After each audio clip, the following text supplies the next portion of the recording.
నిప్పులేందే పొగరాదనిను లేకపోతే కనుక ఏదో జరుగుంటుందిలే అని అనుకోవాలన్న రూట్లో ఇప్పుడు పత్రికలు వార్తలు రాస్తున్నాయి. అంటే ఇదివరకు 100కి 95% కన్ఫర్మ్ అయిన తర్వాత వార్త రాసేవాళ్ళు. ఇప్పుడు ఊహని కూడా వార్తగా రాస్తున్నారు. మనకి ఎవరి మీద అయితే భయమో కోపమో అంటే వాళ్ళని డ్యామేజ్ చేసేటటువంటి వార్తలు రాస్తున్నారు. ప్రస్తుతం సీఎం రమేష్ అంతగా భయపెట్టినట్టున్నాడు వైఎస్ఆర్ కాంగ్రెస్ పార్టీని.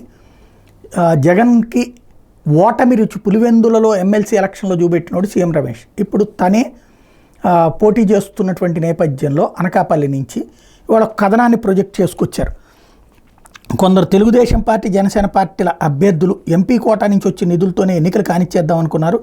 ఒక్కో ఎమ్మెల్యే అభ్యర్థికి 13 కోట్ల మేర సీఎం రమేష్ నిధులు ఇచ్చినట్టు తెలుస్తోంది. ఎన్నికల నిర్వహణకి నిధులు సరిపోతాయని తమ వంతు వాటా నిధులు అవసరం లేదని ఎమ్మెల్యే అభ్యర్థులు భావించారు. అయితే మీ వాటా నిధులు ఎక్కడున్నాయో చెప్పాలని తన టీం పరిశీలిస్తుందని ఎమ్మెల్యే అభ్యర్థులను సీఎం రమేష్ డిమాండ్ చేసినట్టు తెలుస్తోంది.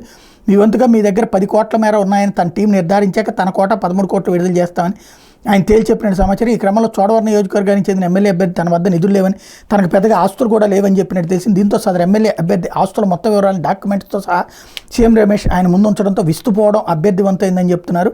ఇందులో కొన్ని ఆస్తుల్ని తాను అమ్మివేశానని, ప్లాట్లుగా విభజించి విక్రయించినట్టు అభ్యర్థి చెప్పడంతో తాజాగా ఎన్కంబరెన్స్ సర్టిఫికెట్ని కూడా సీఎం రమేష్ ఆయనకు చూపించినట్టు తెలుస్తోంది. ఇంతగా తమ ఆస్తులు వాటి పత్రాలను కూడా ఆయన సేకరించడం పట్ల అభ్యర్థులు ఒకంత ఆందోళనకు గురవుతున్నట్టు సమాచారం అంటూ ఆయన ఈ రేంజ్లో చేస్తున్నారని చెప్పేటటువంటి ప్రయత్నం చేస్తున్నారు. ఓవరాల్గా సీఎం రమేష్ ఇప్పుడు ఆ లెక్కన వైసీపీ వాళ్ళు లోకల్ ఎమ్మెల్యే క్యాండిడేట్లకు డబ్బులు ఇవ్వలేదా, ఇద్దరికి కలిపి చూసుకోలేదా? కాకపోతే ఏంటంటే సీఎం రమేష్ని ప్రత్యేకించి వాళ్ళ ఫ్రంట్ పేజీకి టార్గెట్ చేశారంటే కాస్త గట్టిగా సక్సెస్ అయినట్టే అతను.